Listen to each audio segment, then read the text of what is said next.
Hey folks, and welcome to the Pipnotic Symposium for the 23rd of June 2020. We're still up in northern Bali with our Balinese friends. We've extended our stay here for another day because it's so beautiful. Today we went for a stroll up into some land up in the mountains. Absolutely stunning. Such a beautiful place up here. The spot is called Om Unity Bali. It's a very authentic homestay, and people come to Bali to stay with this particular family for a real kind of authentic Balinese experience. So if you're in Bali and you're looking for a very authentic Balinese homestay experience in a place where you're completely submerged in nature, I highly recommend that you visit Om Unity Bali. Okay, so we are going to continue doing some analysis. I've had a few requests, the first of which is the British pound, Japanese yen, so we'll have a look at that to start off with. So if we go to the monthly chart and have a look, you've got to see where we are relative to the big picture, and you can see that we are wriggling lower. We're getting very close to this area down here. It's going to remove this. How we have a very low price point. So we have the buy zone just here. Got really close, not quite. Looks like we fed into the child here, and now we're kind of we had a lot of rejection. We sat sideways, and now it looks like we're forming another we don't know yet, distribution or accumulation kind of. We don't know what it is until price departs and tells us. Okay, so for the time being, we have the buy zone down here. We have looks like we have a sell zone, a micro, maybe a weekly sell zone just here, which we can't see. I'll just mark that. I'll wait till they go on the weekly chart, but we're quite low, as you can see. There's no supply until higher. Here we have the beginning of the sell zone, and so price could easily wriggle north. And the reason I put this one and not this one is because price has already been to this area quite a few times historically, so we would expect price to move through all of this and move higher. This is a pretty nice area, so we're probably going to get a reaction around this price point, but the macro stance is this is a sell zone and this is a buy zone. So let's have a look on the weekly chart and have a closer look. And here you can see, we've had an area of supply that was tested and removed. Then you ask yourself, well, what area removed it? Well, this one did. And price went down to something in here. Now it's leaving. So we have to see what that was, which we cannot see on this time frame. So if you have a look, we had this daily parent-child. Looks like we poked into the low of the child, into the deeper part of the parent, and this is where we saw a bit of a departure. You can also see here that we have a market structure which is moving north from here. We have a low, we have a high, we have a higher low, we have a higher high, as in price managed to remove this.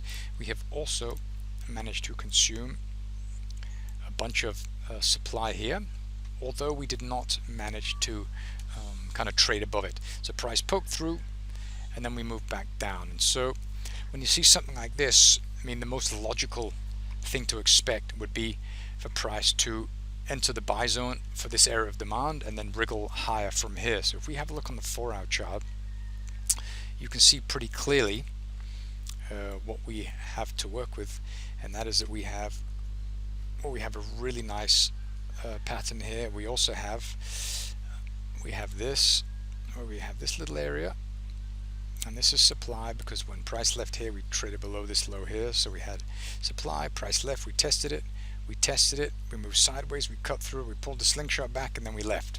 So this one's gone. The area of demand that removed it is here, and the slingshot is pulled back to here. So this is where I had my entry, the one I just deleted. So this is where we can expect price to begin to bounce.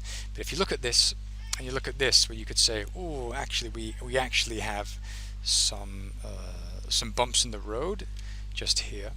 And when we have bumps in the road like this, then we can expect price to maybe have a bit of a difficult time moving through this. You can see we're already starting to stall here on this 4-hour area of supply. This is supply because we had this area of demand which was tested. This one removed it, showing strength at this area, and price is currently contending with that just now. But what I like about this, like as in I think price is going to move through. This is because price has already traded at these levels here, and we had a lot of sideways price movement just here. So I'm thinking maybe price should, I would like a deep retracement back to the buy zone at least, and then a departure away from there. So looking at that, let me remove all of these unnecessary areas and the lines and stuff. That's what we have here, and so let's mark this off. Mark off this, we'll go to the low, and we'll go down to the hourly chart and really find a nice entry. So if you look here, pretty messy, probably looked really messy to you guys who are not familiar with the Pipnotic software, but to me it makes a lot of sense. So bear with me. So we have this area here.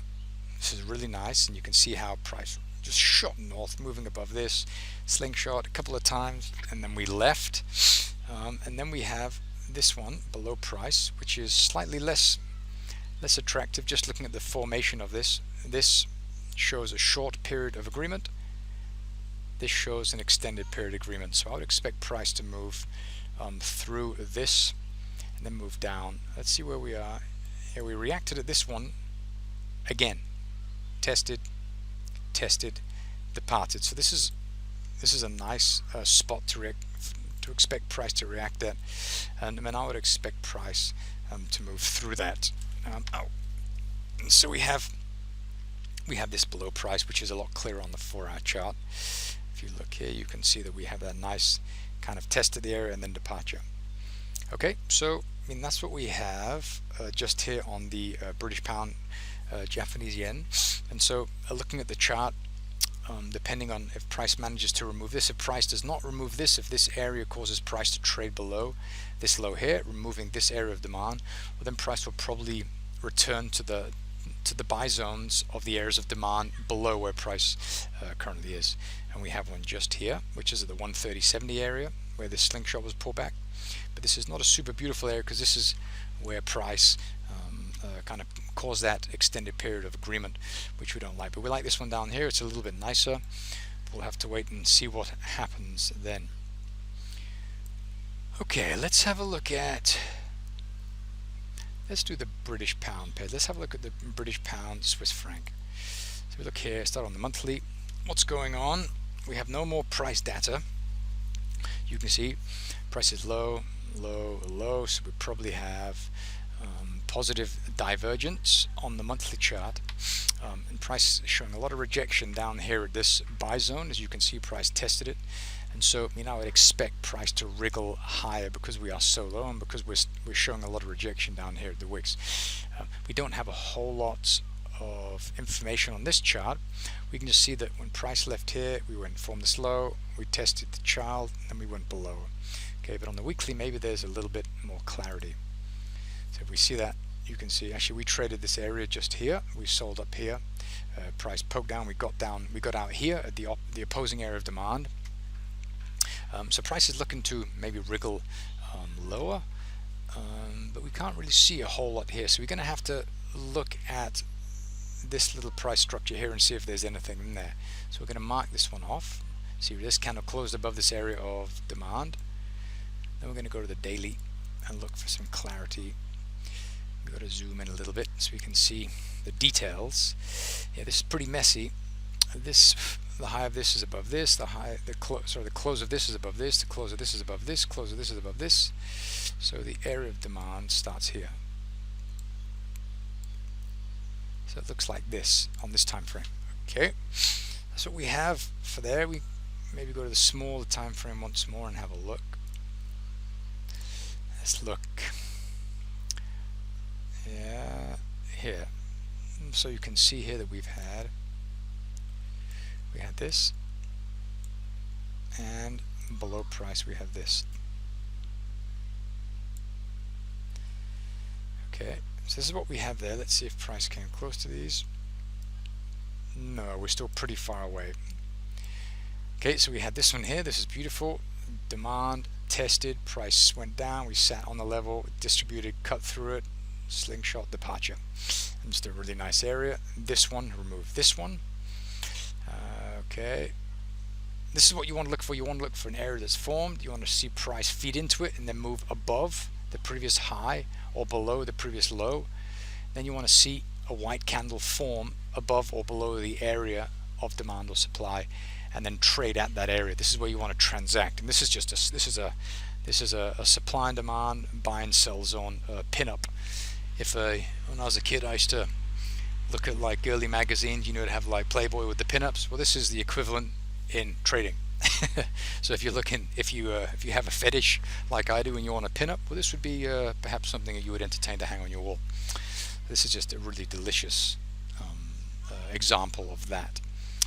Cool. So yeah, currently looking below. I like this one because it's really low. It's at the origin of the move. Price is already traded here at this level here, just here, beginning of the buy zone. Price went deeper, so this is the nice one below price here, but we might also have a bounce here. We have this little small area of demand just here. So that's what we have there. Let's have a look at the pound, Japanese yen. Go to the monthly, clear all of these levels off. Alright, so of course we have the same or similar thing going on.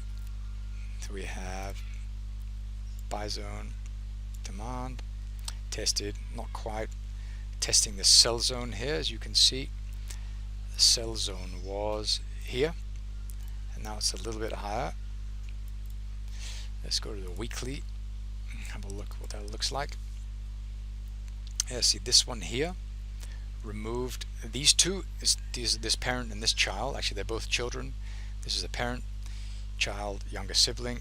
This one removed all of them. Price reacted at the highs of this one here, and now we are, well, what are we going to do? We have a low, we have a high, we have a high low and a high high moving through this. So again, we have similar to what we saw on the geez, deja vu. This is one we looked at a minute ago. Yeah, we already looked at this, so I'm going to jump over this. So yeah, you want to maybe look at something to buy down in this area down here if that's what you feel comfortable with.